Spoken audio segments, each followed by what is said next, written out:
السلام عليكم ورحمة الله وبركاته أعزائي الطلبة.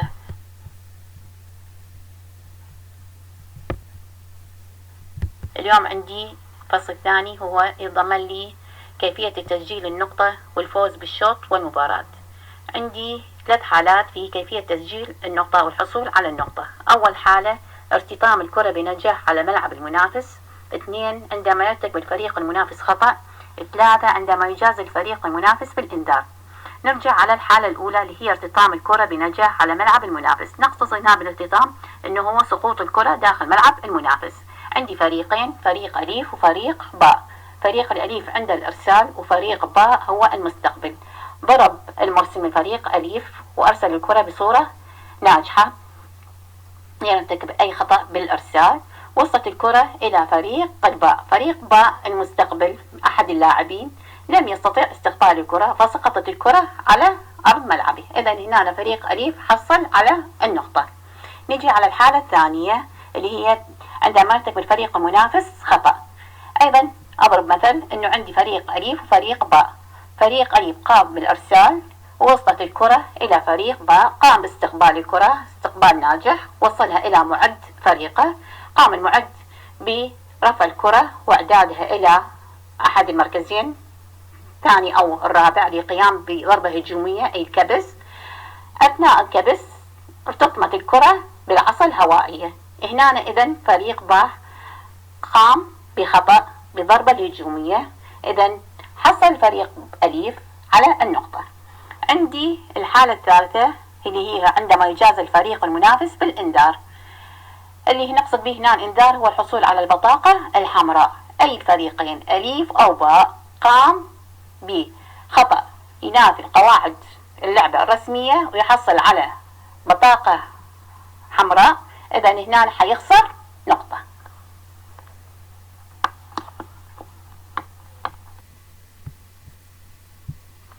بعد ما عرفنا كيفية الحصول على النقطة، الآن نريد نعرف كيفية ارتكاب الخطأ. يرتكب الفريق خطأ بجعل اللعب مخالف للقواعد، وهنا يأتي دور الحكام بتقدير الأخطاء ويحدد النتائج طبقا للقواعد. عندي الحالة الأولى إذا ارتكب خطأ أو أكثر على التوالي يحسب الخطأ الأول فقط. وعندي الحالة الثانية إذا ارتكب خطأ أو أكثر بواسطة متنافسين في وقت واحد يحسب خطأ مزدوج ويعاد التداول. نأتي للحالة الأولى نضرب مثل عملي. عندي فريق أليف قام بعملية ضرب الساحق. بعد ضرب الساحق أنه الكرة طلعت خارج أوت حدود ملعب المنافس، وبعد نزول اللاعب اجتاز أسفل الشبكة، يعني خط المنتصف اللي ينصف لي الملعب اللي هو يكون تحت الشبكة. هنا الحكم الأول هيحسب لي الخطأ الأول اللي هو خروج الكرة أو سقوط الكرة خارج الملعب أوت، وليس اجتياز أسفل الشبكة. الحالة الثانية إذا ارتكب خطأ أو أكثر بواسطة متنافسين في وقت واحد يحسب خطأ مزدوج أو يعاد التداول. عندي فريق أليف حيقوم بعملية الإرسال. اللاعب أثناء ضرب الإرسال كان قدمه على خط الإرسال. الفريق باء حيكون مستقبل بنفس الوقت عنده خطأ مركز.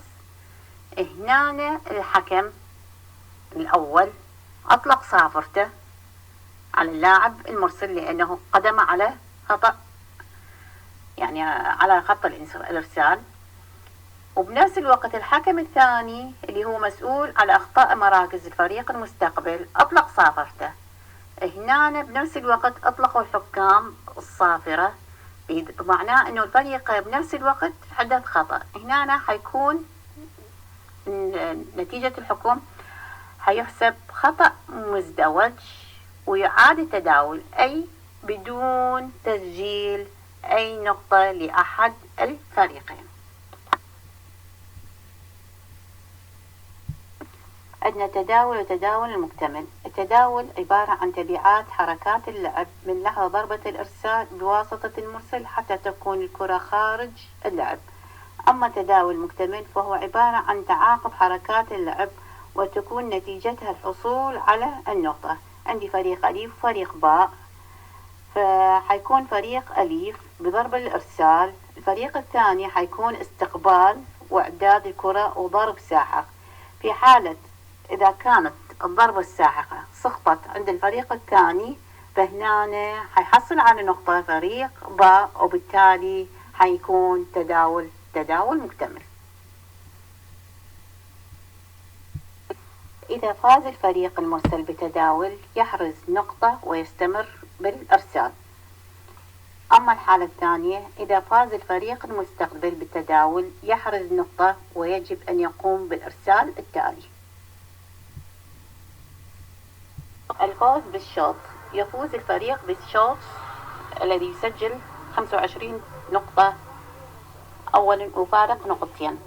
هذا يكون في خلال الأشواط الأربعة الأولى في حالة أنه هناك تعادل بالأشواط، يعني لكل فريق شوطين بشوطين.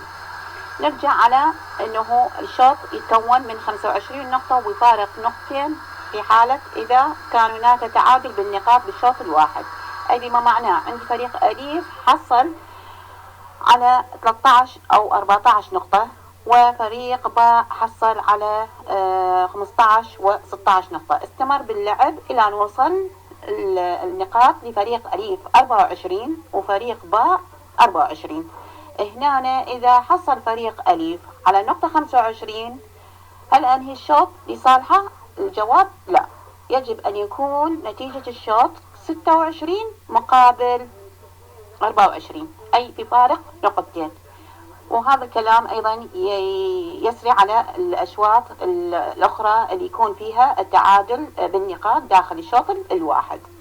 ذكرت أنه في حالة التعادل شوطين مقابل شوطين تكون نتيجة النقاط مالتها 25 نقطة وفارق نقطتين كحد أدنى، أي يعني يستمر في حالة التعادل بالنقاط بالشوط الواحد يجب أن يكون فارق نقطتين يستمر إلى ما لا نهاية. يعني ما عندنا نقاط محددة إنه ننهي الشوط، يعني نقول مثلا 30 28 لازم ينهي شوط، لا، ما لا نهاية لحد ما يكون فارق أي فريق من الفريقين يحصل على نقطتين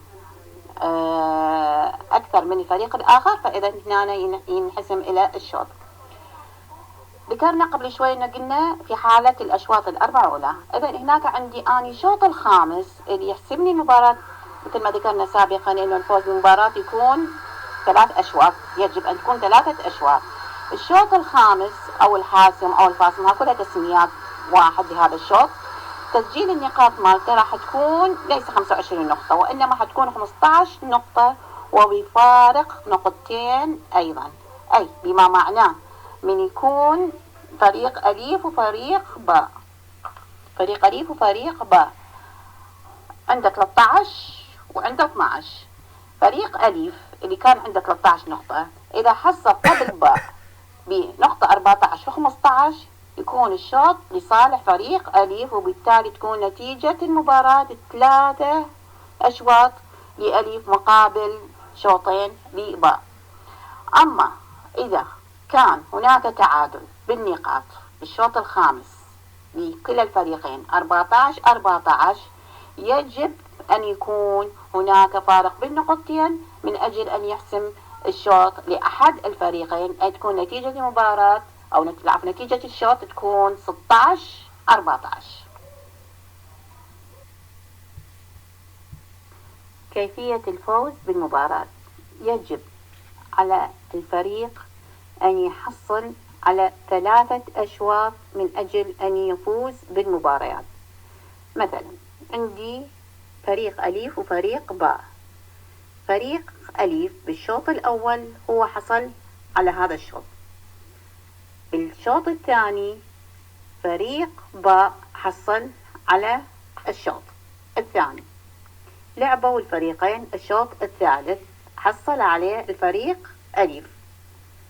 هنا هل أنهي المباراة أو أنه أحسم المباراة نتيجة المباراة؟ الجواب لا، لأنه حيكون هنا عندي شوطين لفريق أليف مقابل شوط واحد لفريق باء. لعبوا الشوط الرابع، فريق أليف حصل على الشوط الرابع. هنا ممكن انه تنتهي المباراة بفوز فريق أليف ب3 أشواط مقابل شوط واحد لفريق باء. هاي حالة. وممكن انه فريق أليف وفريق باء واللعب المباراة ب3 أشواط وحصل عليها الفريق أليف 3 أشواط مقابل ولا شوط لفريق باء. هنا حتكون نتيجة المباراة 3-0 لصالح فريق أليف. أما الحالة الثالثة، عندي فريق أليف حصل على الشوط الأول والثاني، لعبوا الشوط الثالث والرابع، حصل فريق باء. أصبحت النتيجة المباراة 2-2. هل أنهي المباراة؟ لا، يجب أن يكون هناك شوط خامس أو حاسم أو فاصل من أجل أنه أي فريقين يحصل عليه لأجل أن تكون المباراة لصالحه. لعبوا الشوط الخامس، فريق أليف حصل على هذا الشوط، إذن أصبحت نتيجة المباريات لصالح فريق أليف 3 أشواط مقابل شوطين لفريق باء. مميزات الشوط الخامس أو الحاسم أو الفاصل: تكون تسجيل النقاط ب15 نقطة، أي الفوز بفارق نقطتين، أي بما معناه إذا كان بالشوط الخامس فريق أليف حصل أو سجل على نقطة 14 وفريق باء عنده نقطة 13، صار تداول. فريق أليف حصل على نقطة رقم 15، إذن هنا ينحسم الشوط لفريق أليف 15 مقابل 13. أما إذا صار التعادل بالنقاط 14-14، يجب أن يحصل أليف على 16 نقطة من أجل يحسم الشوط لصالحه، فتكون نتيجة الشوط 16-14.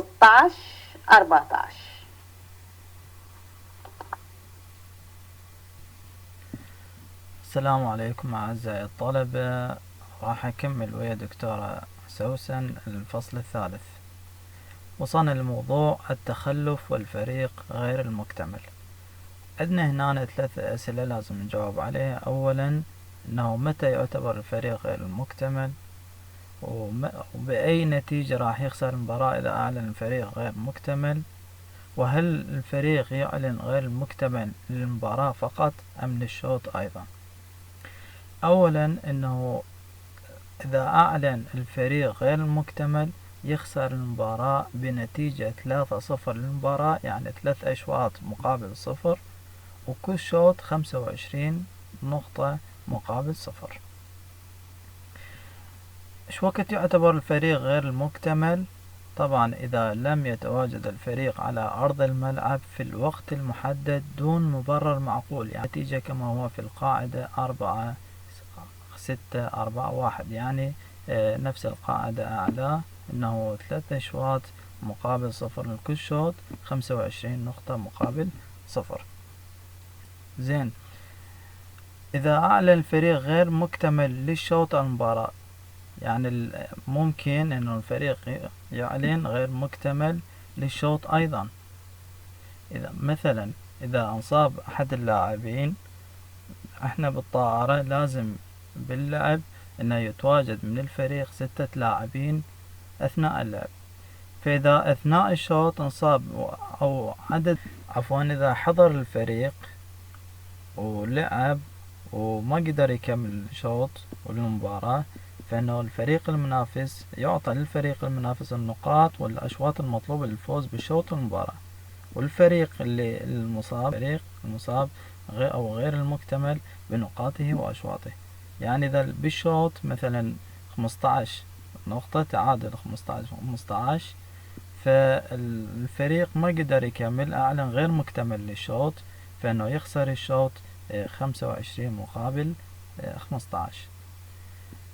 والمباراة ككل الشوط الثاني والثالث أنه يخسر 25-0. هذا إذا بالشوط الأول. إذا بالشوط الثاني، إذا مثلا انتهى الشوط الأول طبيعي والشوط الثاني أعلن غير مكتمل، مثلا النتيجة 13-13، أيضا أعلن غير مكتمل، يخسر الشوط 25 ب13 نقطة، 13 نقطة له و25 الفريق المنافس. وما قدر يكمل الشوط الثالث وأعلن فريق غير مكتمل للمباراة، بالشوط الثالث يخسر 25-0. يعني يحتفظ بالنتيجة، نتيجة الشوط الأول والشوط الثاني والشوط الثالث ياخذ 0. القاعدة السابعة نظام اللعب. أولا القرعة. طبعا قبل كل مباراة يقوم الحكم الأول بإجراء القرعة، يتحدد من خلال الإرسال الأول وجانبي الملعب في الشوط الأول هذا. وإذا تقرر أنه لعب الشوط الفاصل أو الخامس فإنه يتم إجراء قرعة من جديد، إجراء قرعة جديدة. أثناء القرعة يحضر رئيسي الفريقين، والفائز بالقرعة يختار إما الحق في الإرسال أو استقبال الإرسال أو أحد جانبي الملعب. يعني إذا اختار أنه يريد الإرسال فاستقبال الإرسال واختيار جانبي الملعب للفريق المنافس أو لرئيس الفريق الخاسر، أو إذا اختار أنه أحد جانبي الملعب فالإرسال والاستقبال الإرسال الفريق المنافس أو رئيس الفريق الخاسر أنه يختار يريد الإرسال أو استقبال الإرسال. الفقرة الثانية من القاعدة السابعة فترة الإحماء. طبعا قبل كل مباراة تعطى فترة إحماء لكلا الفريقين، إما 6 دقائق معا عند الشبكة أو 10 دقائق. فإذا لدى الفريقين ملعب آخر تحت تصرفهما مسبقا، يعني يقدرون يتمرنون قبل المباراة بملعبهم، فأثناء اللعب قبل المباراة ملعب المباراة خلينا نقول ننطي 6 دقائق معا عند الشبكة. وإذا لم يوجد تحت تصرفهم مسبقا ملعب آخر وتعطى فترة إحماء 10 دقائق. وإذا طلب أحد رئيسي الفريقين إحماء منفصل على التوالي، يعني يتمرن الفريق يكمل بعدين الفريق الثاني عند الشبكة، فيجوز للفريقين بذلك ل3 دقائق أو 5 دقائق للفريق طبقا للقاعدة الفقرة الثانية القاعدة السابعة، يعني نفس الفقرة أعلى. وأما الفقرة الثالثة من القاعدة السابعة اللي هي ترتيب الدوران الأساسي للفريق. طبعا قبل بداية كل شوط على المدرب أن يقدم ورقة ترتيب الدوران موقعة إلى الحكم الثاني والمسجل. هاي الورقة يوضح بها ترتيب دوران اللاعبين ال6 الأساسيين في الملعب، وعلى الفريق أو اللاعبين المحافظة على هذا الترتيب طوال الشوط. واللاعبين غير المسجلين في هاي الورقة في ترتيب الدوران الأساسي للشوط يعتبر هم بدلاء لذلك الشوط، ما عدا اللاعبان الحران اللي هم تبديلاتهم حرة. طبعا مجرد تسليم ورقة ترتيب الدوران الحكم الثاني والمسجل لا يجوز السماح بأي تغيير بدون تبديل عادي. يعني إذا اكتشف الحكم قبل بداية الشوط قبل اللعب أنه هناك لاعب بالملعب غير مسجل بورقة ترتيب الدوران، على المدرب أن يصحح مراكز اللاعبين. المدرب الحكم يجب تصحيح مراكز اللاعبين طبقا لما هو موجود بورقة ترتيب الدوران، ولا يكون هناك جزاء. أو إذا المدرب يريد يبقي اللاعب يجب عليه أن يطلب تبديل طبيعي قانوني من ضمن التبديلات الستة القانونية لكل شوط. رابعا المراكز. طبعا ترقم مراكز اللاعبين كالتالي. أنطيكم في الطريقة حتى ما تنسون ترقيم المراكز اللاعبين. أنا من أجي من خط النهاية، أجي من خلف خط النهاية وخط الإرسال، على يميني رقم 1، مركز رقم 1، أبدي وأستمر باتجاه عكس عقرب الساعة، اتجاه عكس عقرب الساعة. رقم 1 طبعا 3 مراكز بالمنطقة الأمامية، 3 مراكز بالمنطقة الخلفية. أبدي من الخلف 1 وأمامي 2 3 و4، مركز رقم 5، مركز رقم 6. هاي المراكز من أريد أثناء اللعب دوران باتجاه عقرب الساعة، يعني المراكز ترقيم المراكز باتجاه عكس عقرب الساعة، أما الدوران باتجاه عقرب الساعة، اتجاه عقرب الساعة. يعني اللاعب مركز رقم 2 أثناء الدوران، لاعب مركز رقم 2 يصير بدال مركز رقم 1، والواحد بدال مركز رقم 6، والستة بدال 5، و5 بدال 4، و4 بدال 3، وهكذا. شو وقت يعتبر وقوف اللاعب في مركز خطأ أثناء لحظة الإرسال؟ طبعا في اللحظة اللي تضرب بها الكرة بواسطة المرسل يجب أن يكون كل فريق داخل ملعبه وفقا لترتيب الدوران، أما بعد الإرسال لا، حرية اللاعبين بالتحرك. احنا قصدنا خطأ المركز لحظة الإرسال. أريد مثلا أحسب أنه أشوف خطأ المركز، أكو خطأ المركز أو لا بين الصف الأمامي والخلفي، أو بين اللاعبين نفس الصف. إذا بين مركز رقم 1 مركز رقم 2، يعني بين الصف الخلفي والأمامي، أعتمد على الخطين، خط المنتصف وخط النهاية أو خط الإرسال. يجب على اللاعب مركز رقم 2 أنه حتى لو جزء من القدم أقرب لخط المنتصف من مركز رقم 1.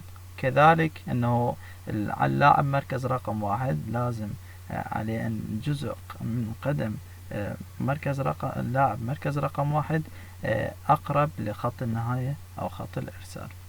وإذا أريد أشوف أنه أكو خطأ المركز أو لا بين مركز رقم 1 مركز رقم 6، يعني بين لاعبين من نفس الصف، فأشوف الخطين الجانبين، دليل خطين الجانبين.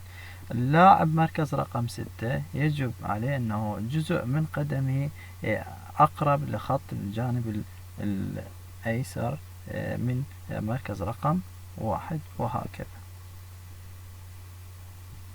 طبعا نتائج خطأ المركز أنه جاز الفريق بنقطة والإرسال للمنافس، ومن ثم تصحيح مراكز اللاعبين.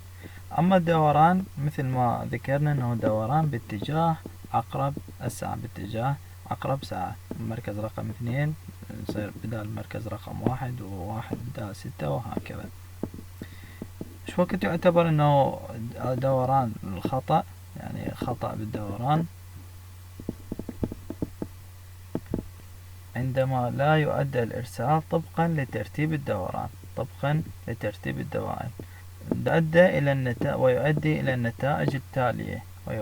إلى النتائج التالية: إجاز الفريق بنقطة والإرسال للمنافس، وأيضا تصحيح ترتيب دوران اللاعبين. شكرا لحسن استماعكم.